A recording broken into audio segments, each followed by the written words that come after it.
Welcome to a reader's history of science fiction. I'm Alex Howe, and this is episode 3, The Roots of Sci-Fi in Horror. In the last episode, I talked about how the earliest examples of what is now called science fiction were really satirical novels. They certainly inspired later sci-fi writers, but they don't seem to have been written in the mindset of science fiction.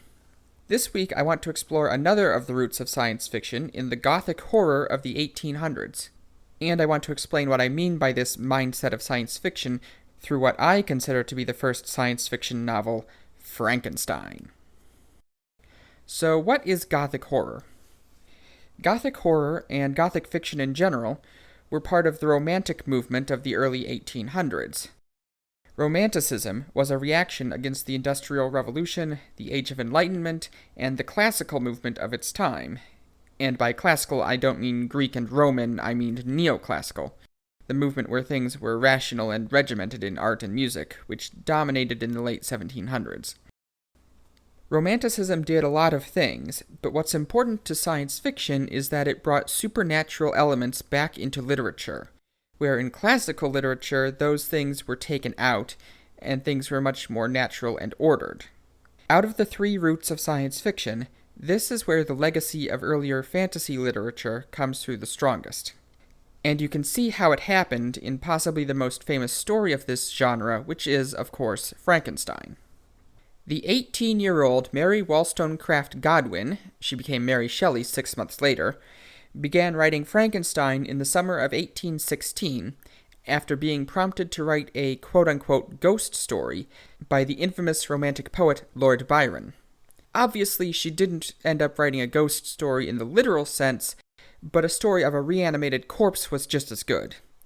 And in that story, Mary Shelley did something that wasn't exactly unheard of, but was still very unusual. She used science as the basis for the story, namely experiments with electricity. This didn't make it not a ghost story, though. This was the early 19th century, and at that time, reanimating a corpse using science would have been just as occult as doing it with black magic. But she inadvertently did something very different from her predecessors here. In stories like Gulliver's Travels, science is a fun addition, tacked on. But in Frankenstein, science drives the story. And we now see it not as occult, which has a strictly spiritual meaning today, but purely as an example of the dark side of science. Mary Shelley set out to write a new kind of ghost story, but she ended up creating something completely new. If you haven't read Frankenstein and are only familiar with it from the movies or even just from the cultural depictions of the story, you might be surprised by the book. It's a deeply psychological story where the monster's supposed rampage is almost secondary. It's a story about Victor Frankenstein and how his hubris haunts him in the form of his monstrous creation. First off, Frankenstein is not the name of the monster. Or maybe it is, but not the one you're thinking of. Dr. Victor Frankenstein is the mad scientist who creates the monster, while the monster himself is never called anything but the creature. And it's pretty clear that Victor Frankenstein is the real monster. He is arrogant, narcissistic, and breathtakingly self-sabotaging. At least 3 times in the course of the story, he could have easily solved his problems, but he throws his chances away in fits of paranoia and narcissism.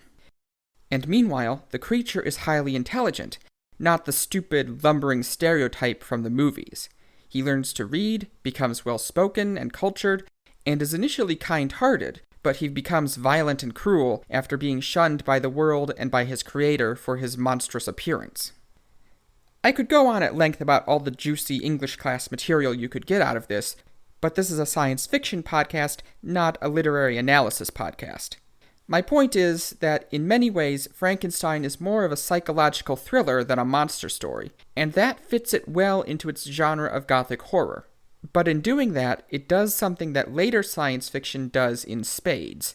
It explores human nature by invoking the supernatural, by which I mean beyond the natural, using what is alien, artificial, or inhuman to reflect upon ourselves.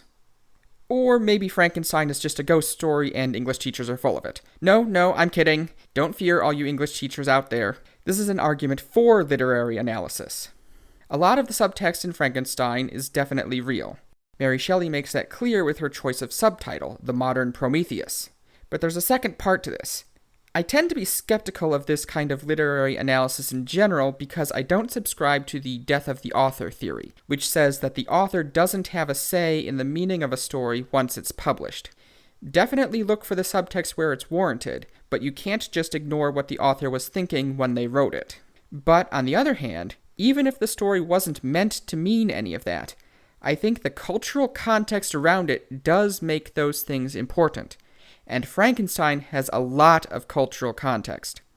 I'll talk about this more when we get to early cinema, but you could argue that Frankenstein is as much a cultural tradition now as it is a novel. In other words, the author has a say, but the story can definitely take on a life of its own. And when it comes to the influence of Frankenstein on the genre, this theme of reflecting back on ourselves definitely comes up in later sci-fi. Olaf Stapledon in Star Maker, Arthur C. Clarke in Childhood's End, Robert Heinlein in Stranger in a Strange Land, and dozens of other authors used the inhuman, the superhuman, and the post-human to explore what it means to be human in ways that realist fiction simply can't. And there's more. The creation that is mistreated and turns on its creator? H.G. Wells used it in The Island of Dr. Moreau. Karel Čapek used it in the first ever robot story, R.U.R., and there are many others. And of course, the hubris of the mad scientist being his downfall, well, I don't need to go into that now. I'll be spending practically a whole episode on that when we get to Michael Crichton. But as influential as Frankenstein was, horror in general didn't make as much of an impact on science fiction in the 19th century. It mostly stuck to the fantasy side, right on through Dracula in 1897, the same year H.G. Wells wrote The War of the Worlds. But there are two more books that are worth discussing as early sci-fi horror. The first one I mentioned in the last episode is the one that I consider the first real time travel story, A Christmas Carol. Yes, really. You may object that A Christmas Carol is neither sci-fi nor horror, and you'd be right. It isn't science fiction by the usual standards, and it's not exactly horror either, although the Christmas Yet to Come section can be pretty scary. But it is a ghost story. It's right there in the subtitle, being a ghost story of Christmas. A Christmas Carol isn't scary or tragic, quite the contrary, but it does have the dark, supernatural, and romantic themes of 19th century Gothic horror. The reason it's on my list of sci-fi classics, though, is the time travel. Some forms of time travel were old in fiction in Dickens' time. Both the Rip Van Winkle trope and the Letter from the Future story were common. But Dickens did something far more innovative. Ebenezer Scrooge travels backward in time. He travels forward in time. He returns to the present, and then he changes the future, as confirmed by the omniscient narrator. And that is something that hadn't been seen before. Yes, there's supposed to be visions in the story, but it's real enough to Scrooge. For that matter, Jacob Marley specifically counts them as 3 separate days, and they seem like they are up until Scrooge wakes up again in his bedroom on Christmas morning. True, it might not have had an immediate impact. There's little, if any, indication that H.G. Wells took any inspiration from A Christmas Carol when he wrote The Time Machine, for example. But the obvious cultural impact the story made is a very big deal, and I do have to wonder if We Have to Change the Future stories, like By His Bootstraps, The End of Eternity, and even The Terminator, would be so common without it. And hey, it eventually did feature in Doctor Who, so that's something. The other really famous example of sci-fi in Gothic horror is Robert Louis Stevenson's 1886 novel, Strange Case of Dr. Jekyll and Mr. Hyde. And no, I didn't misspeak there. The original draft omitted the word "the" at the beginning. You're probably familiar with this story too, even if you haven't read it. Dr. Jekyll is the classic mad scientist just as much as Victor Frankenstein. But Jekyll experiments on himself. Plagued by secret vices, he invents a serum that separates his good side from his evil side, so that he can indulge in wicked deeds without getting caught. But eventually, Jekyll loses control and starts turning into the evil Mr. Hyde without the serum, soon leading to his death in both personas. Again, like Frankenstein, it doesn't sound supernatural to modern ears.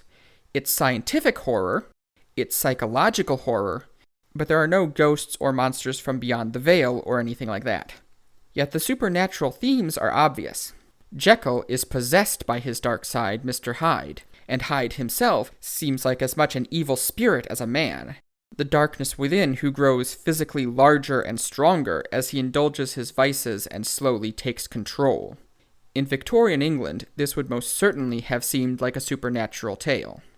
Also like Frankenstein, Jekyll and Hyde is one of those stories whose cultural influence extends far beyond the genre, to the point where it's become a shorthand for a certain personality type, among other things.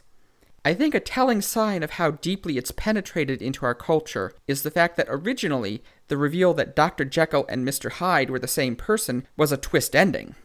Up until that point, the reader was led to think that Mr. Hyde was blackmailing Dr. Jekyll.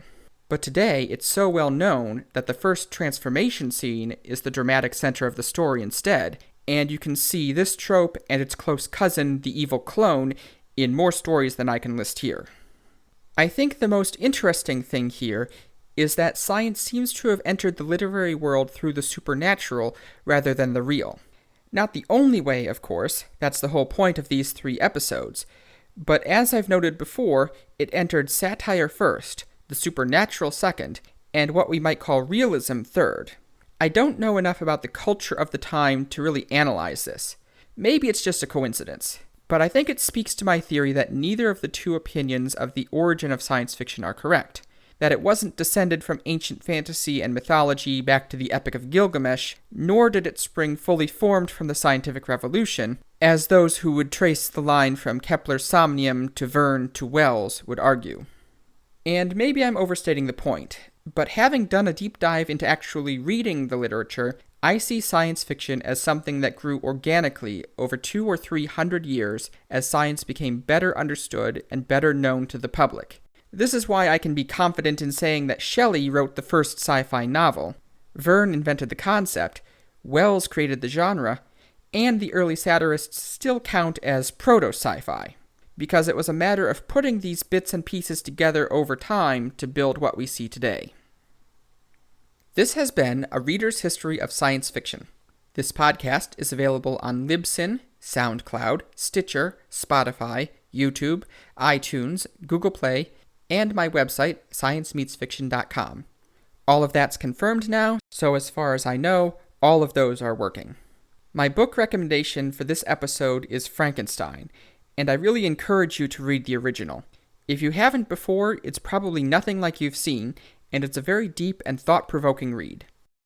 Next episode, we'll explore Strange New Worlds Before It Was Cool with Jules Verne. Thanks for listening.